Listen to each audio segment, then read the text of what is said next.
នាំប្រិយមិត្តទាំងអស់គ្នាទៅដើរលេងនៅសារមន្ទីរដ៏ធំមួយនៅក្នុងប្រទេសបារាំងគឺ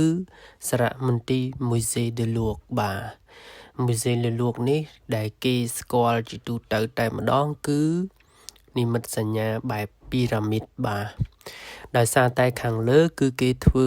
ទម្រង់ជាពីរ៉ាមីតដ៏ធំនៅខាងលើហើយគល់របស់វាគឺចាក់ចុះចូលមកខាងក្រោមតែម្ដងបាទដោយដែលអ្នកនរគ្នាឃើញអញ្ចឹងគឺមនុស្សឈរតម្រង់ជួរច្រើនមែនតើបាទនេះខ្ញុំកំពុងតែដើរទៅតម្រង់ជួរចូលទៅក្នុងកន្លែងត្រួតពិនិត្យសម្បត្តិបាទហើយថ្ងៃនេះជាឱកាសល្អផងដែរគឺសាលារបស់ខ្ញុំគឺគេផ្ដល់សម្បត្តិឲ្យ free តែម្ដងបាទធម្មតាគឺយើងចូលគឺគេគិតលុយបាទតែដោយសារតែខ្ញុំជាកូនសិស្សអញ្ចឹងគឺគេឲ្យដោយអត់អស់លុយទេហើយថ្ងៃនេះគឺសាលានាំគ្នាទៅទាំងវងតែម្ដងបាទមិនថាសាលាខ្ញុំមិនថាសាលាគេគឺមានសាលានៅក្នុងប៉ារីសហ្នឹងគឺគេនាំចូលទៅជាក្រុមអញ្ចឹងណាបងប្អូនហើយយើងចូលមកដល់កន្លែងឆែកសវត្តហើយដោយសារកន្លែងឆែកសវត្តគឺគេអត់ឲ្យថតអីទេអញ្ចឹងគឺខ្ញុំមិនបានថតទេឥឡូវយើងចូលមកដល់ខាងក្នុងបាទខាងក្នុងនេះគឺគេយកបំណែកតូចធំក៏ដោយពីប្រទេសផ្សេងទាំងក្នុងនិងក្រៅប្រទេសមកផ្គុំចូលគ្នាហើយដាក់ជាវត្ថុបុរាណអនុស្សាវរីយ៍បាទដូចរូបនេះអញ្ចឹងគឺធំមែនតែនបាទបំណែកគឺធំគឺមកពីប្រទេសអេរ៉ង់ណាបងប្អូនចឹងគេយកមករក្សាទុកនៅក្នុងសារមន្ទីរ Musée de Louvre នេះបាទគឺធំមែនតើហើយបំណែកខ្លះតូចគឺគេដាក់នៅក្នុងទូកញ្ចក់គឺអត់ឲ្យយើងប៉ះទេបាទឲ្យយើងមើលនឹងភ្នែកចឹងណាបងប្អូនចឹងគឺសារមន្ទីរនេះគឺគេរក្សាទុកនៅរបស់បុរាណណាអ្នកទាំងអស់គ្នាគឺសូមសរសើរបាទនេះគឺជារូបផ្ទាំងគំនូរហ្នឹងណាបាទហើយរូបផ្ទាំងនេះគឺជារូបក្បាលមនុស្សខ្លួនគោបាទជើងមានចំនួន5បងប្អូន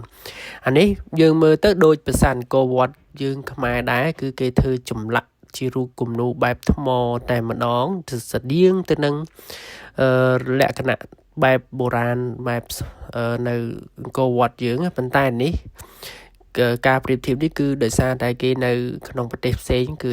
អេរ៉ង់ណាបងប្អូនបាទគេយកមកឲ្យរូបអ្នកនរគ្នាឃើញគឺស្អាតមែនតើណាបាទសម័យនោះគឺគេឆ្លាក់ថ្មធ្វើជាគំនូរតែម្ដងបាទអ្នកនរគ្នាឃើញគឺស្អាតណាបងប្អូនបើបានទៅចូលទៅមើលផ្ទាល់ហ្មងគឺកាន់តែស្អាតកាន់តែអស្ចារ្យបងប្អូនណា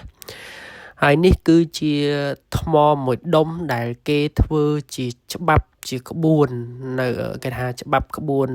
ទី1នៅលើពិភពលោកសម័យនោះគ្រូគាត់និយាយប្រាប់ខ្ញុំថាគឺអក្សរច្បាប់ក្បួនហ្នឹងគឺគេសរសេរដាក់នៅលើអក្សរហ្នឹងតែម្ដងទូចហើយបើសិនជាអ្នកទាំងអស់គ្នាមើលលម្អិតគឺអក្សរទូចនៅក្នុងថ្មហ្នឹងតែម្ដងបាទគេហៅថាច្បាប់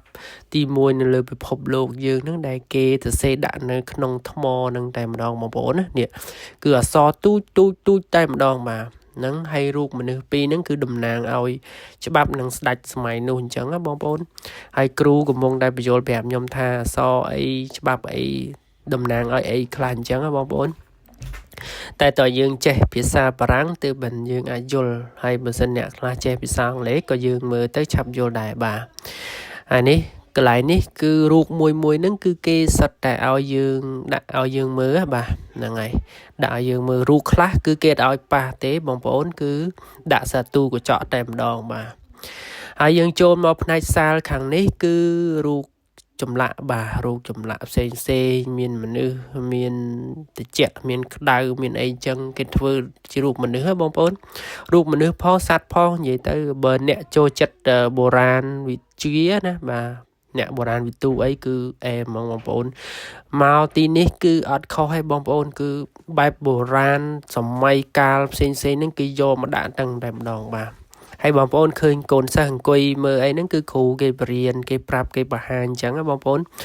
ហើយដោយសារខ្ញុំមានគ្រូនាំទៅដែរតែអញ្ចឹងគ្រូបង្ហាញប្រាប់ថាសម័យណាអញ្ចឹងណានេះគឺជាក្រុមនៅក្នុងថ្នាក់ខ្ញុំណាបាទហើយយើងដើរមកដល់ចំណុចទាំងនេះគឺសាលចូលទៅសាលមួយទៀតទេបងប្អូនឃើញទេហើយនេះគឺជាអគ្គមគ្គុទ្ទេសក៍របស់ខ្ញុំបាទ ឥឡូវយើងចូលមកដល់សាលខាងនេះគឺសាលខាងក្រៅវិញបងប្អូនចេញមកដល់ខាងក្រៅអ្នកនរគ្នាឃើញហើយសាកូនសិស្សដើរមកត្រង់ជួរហ្នឹងគឺតាមថ្នាក់របស់ក្មេងពីក្មេងទូចរហូតទៅដល់ក្មេងធំគឺគេនាំមកមើលសារមន្ទីរមួយស៊ីដលួកហ្នឹងហើយថ្ងៃដែលខ្ញុំទៅគឺបងប្អូនអើយមនុស្សច្រើនមែនទែនហើយសាលមួយហ្នឹងគឺ